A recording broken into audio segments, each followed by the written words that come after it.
Are you ready, Emily? Yeah, I'm good. Okay, tell her when you started. Go. There was a man dressed in all black and had a cape. He only had one eye. He barely had any hair on his head.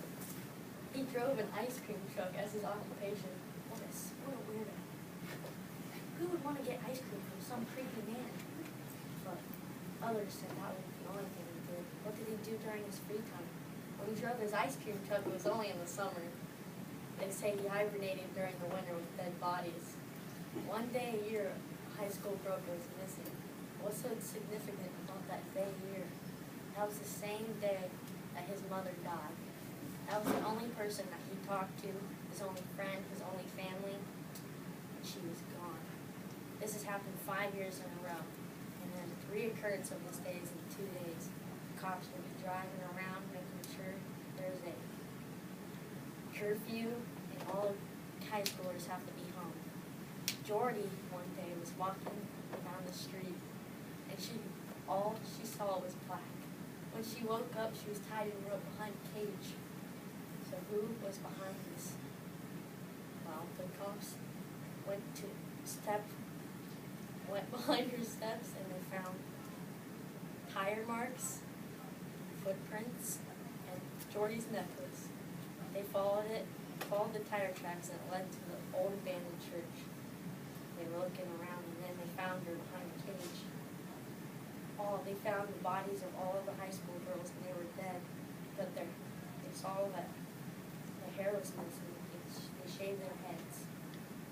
And they took Mr. Burris in because they found a picture of his mom underneath the girls' dead bodies. Mr. Burris said, "I did not do it, I did not do it." But they said, "You're a liar," and arrested him. Officer Mikes was acting very weird. He was being very out of order. The next day, he didn't show up to work. They looked for him, and they couldn't find him. He wasn't in his home. His car was missing. They tried to talk to everyone they knew who Mr. Mikes knew, and they couldn't find him. He apparently had a passport and fled the country, but he was trying to become a woman. He shaved all the girls' heads and made a wig out of it.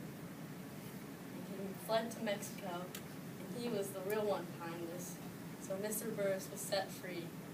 The cops were tracking him down. They went to Mexico to find this freakish sicko.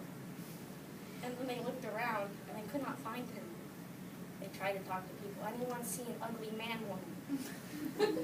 No one saw an ugly man woman. But then they found this Mexico lady. They didn't know. She was talking about. He tried to talk to her, and she did not know.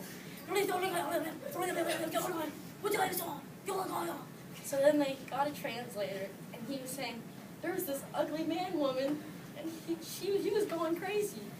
He was saying, "Where's my big broom? Where's my big broom?" A freak. So she said where he went, and they found him in an abandoned cottage, and he had this weird big broom, and he had his wig on with the girl's hair. He was in this ugly dress and big heels with his hairy legs. He was trying to become a witch. He was making brews out of mice and eyeballs. They arrested him, and all he could say was, "I wanted to be a woman, but my mom, that idiot, made me a boy." He was obsessed with Mr. Burris's mother because that was really his mother.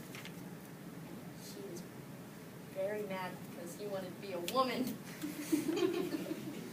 That ugly lady had to make him a boy.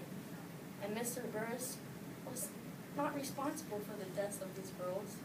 He loved his mother, but this Officer Mikes was a freak behind all of this. So we trust the cops because they could be freaks. But they arrested him, and he even chopped off his wiener. Trying to become a woman. But he's arrested, so you guys don't have to worry about the ugly man woman running around the town. The end.